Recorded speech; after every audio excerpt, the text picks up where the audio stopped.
How many of you press fabrics before cutting into it? Be honest. I know sometimes this step often gets missed due to lack of sewing time and just wanting to speed up the process of producing a finished piece. Well, skip this step no more, because pulling out our trusty friend the iron has many amazing benefits to creating a perfect finished product. So, what's the difference between pressing and ironing, you might ask? Ironing is continually moving the iron back and forth over the fabric.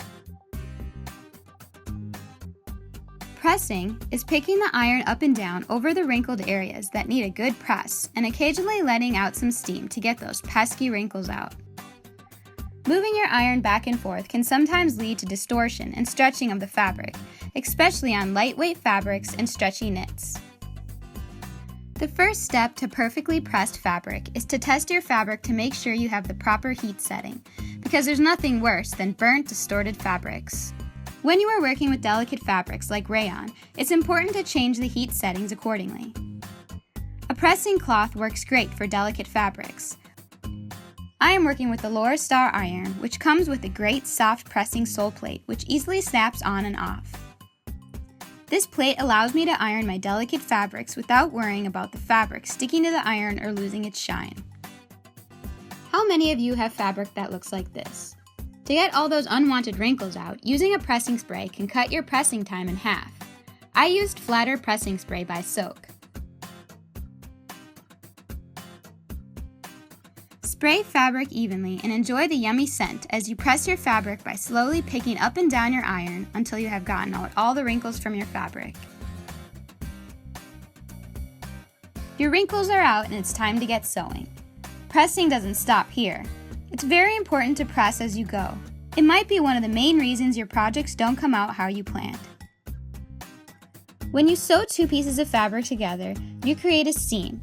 Whether you're sewing at 1/4 inch or 1/2 inch, you should always be pressing your seams as you go. Two great ways to press your seams are to one side or open. The first thing you want to do is press your seam flat. This allows the stitches you just sewed to become one with the fabric and lets your seam set into place. Open up your piece and press seam to one side. Turn your piece around and press the front of your piece.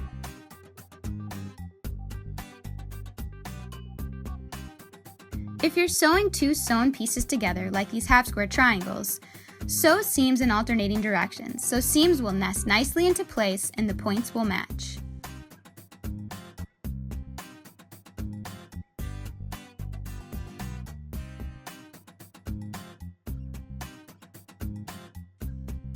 You can also press your seams open.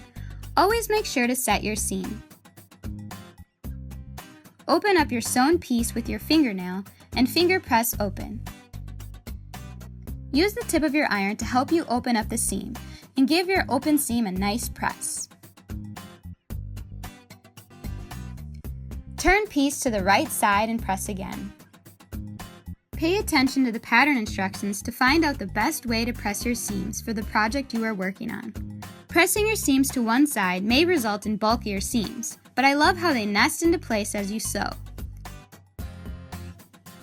Pressing your seams open allows your seams to lay nice and flat, but lining up your seams are a bit tricky, so pinning is a must. So taking the time to press as you go can make a world of difference.